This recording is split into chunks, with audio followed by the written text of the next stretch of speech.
Dipersembahkan oleh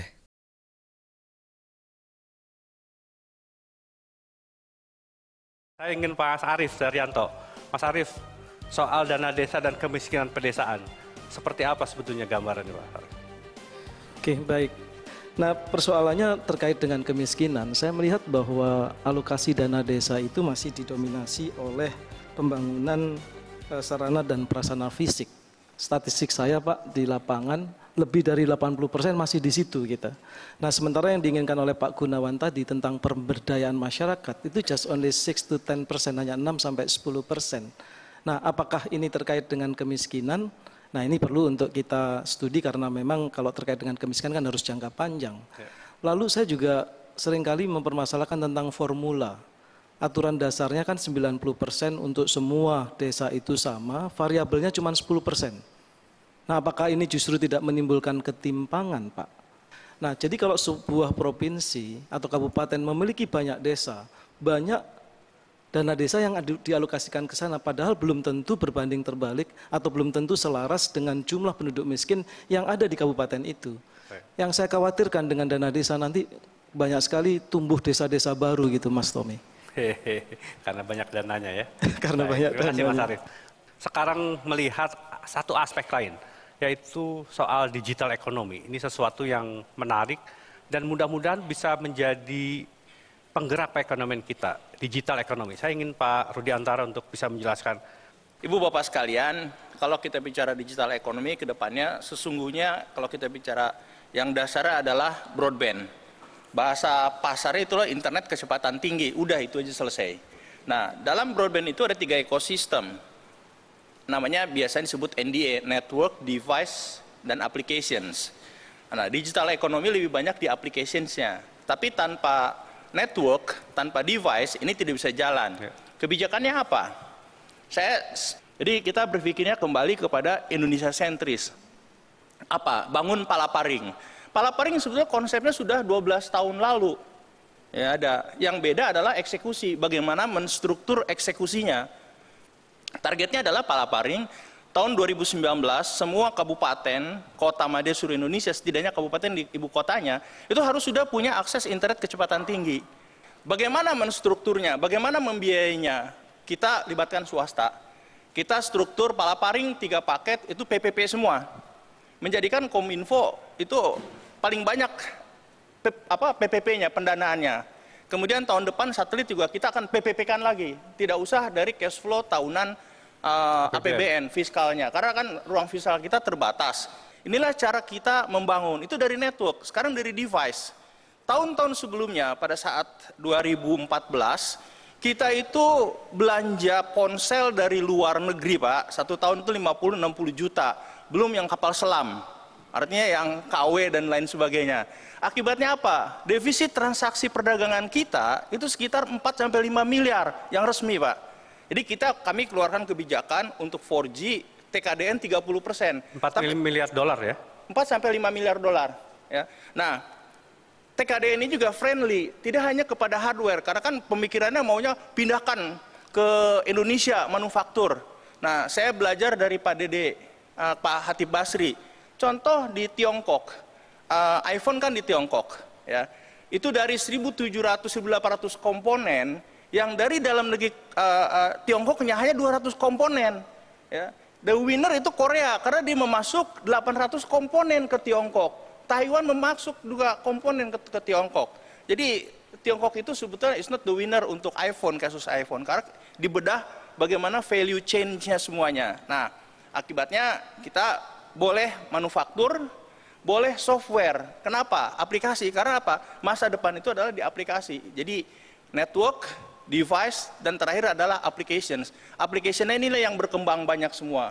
Macam-macam sektor. Di sini kita butuhkan adalah e-leadership dari sektor. Tanpa e-leadership dari sektor di Indonesia, kita bebannya akan ke saya. Kenapa? Semua minta diblok, minta ditutup. Ada aplikasi yang baru memberi efisiensi, kemudian ditawarkan pada masyarakat, masyarakat mau. Wah, jangan, itu mengganggu incumbent. Ya, kalau pola pikirnya begitu susah, semuanya akan kembali ke saya kan bukan menteri semuanya. Ada menterinya masing-masing. Nah, di sinilah dibutuhkan leadership dari sektor. Contoh transportasi, Beruntung selesai sudah. Nah, ini kejadian ini yang aplikasi-aplikasi yang sangat berkembang pesat yang menjadi bagian ekonomi digital kita ke depannya. Di sinilah diperlukannya leadership dari sektor. Saya mohon juga teman-teman ekonom juga membantu bagaimana masing-masing sektor ini harus mengadres perkembangan ini sehingga kita tidak tergagap-gagap. Terima kasih Mas Tommy. Baik, saya ingin ke Pak Agustinus Prasetyo. Dalam konteks memanfaatkan semua infrastruktur yang ada untuk khususnya pengembangan teknologi keuangan, seperti apa Pak Mas Pras perlu kita lakukan ke depan? Ada dua hal yang ingin saya soroti. Yang pertama adalah bagaimana mengintegrasikan IT ini, digital ini ke dalam strategi industrialisasi misalnya. Kita tahu bahwa kita punya problem besar sekali di mana sebagian besar dari unit usaha kita itu adalah UMKM, hanya sedikit saja usaha besar. Nah, bagaimana value chain ini dibangun lewat digital tentu saja, sehingga leadership dari sektor ini menjadi penting. Bagaimana linkage antar sektor dan antar bidang itu terjadi dengan bantuan teknologi informasi ini. Ini yang pertama. Yang kedua dari sisi financing, tadi disebutkan juga bahwa Mas Tommy tadi menyebut bahwa ada problem inklusi keuangan di Indonesia ini. Jadi penduduk di Indonesia ini sekitar 250 juta dan hanya 36% saja yang punya account di bank. Dan orang yang menggunakan kredit di bank itu mungkin hanya 13% gitu menurut survei Bank Dunia. Jadi ada lag yang besar sekali dan itu tidak mungkin ditutup oleh institusi keuangan formal. Sehingga itu memberi ruang bagi fintech, financial technology, aplikasi teknologi dalam keuangan itu dikembangkan secara maksimal untuk membantu dari sisi financing. Nah, kerangka besarnya apa? Kerangka besarnya adalah pemerintah mesti memberikan satu fasilitasi yang baik. Kita belajar tadi Pak Menteri juga menyebut salah satu leader dalam hal pengembangan IT ini adalah China. China hari ini adalah negara dengan total e-commerce itu kalau Amerika, Jepang, Inggris, Perancis, Jerman digabung sekalipun itu masih lebih besar e-commerce-nya di China. Mobile payment di China itu 11 kalinya transaksinya dari mobile payment di Amerika misalnya. Kenapa bisa begitu? Unicorn juga sepertiga unicorn dunia itu ada di China. Kenapa bisa begitu? Satu, memang marketnya besar sekali di sana. Tapi kedua yang menarik adalah karena ekosistemnya dibangun.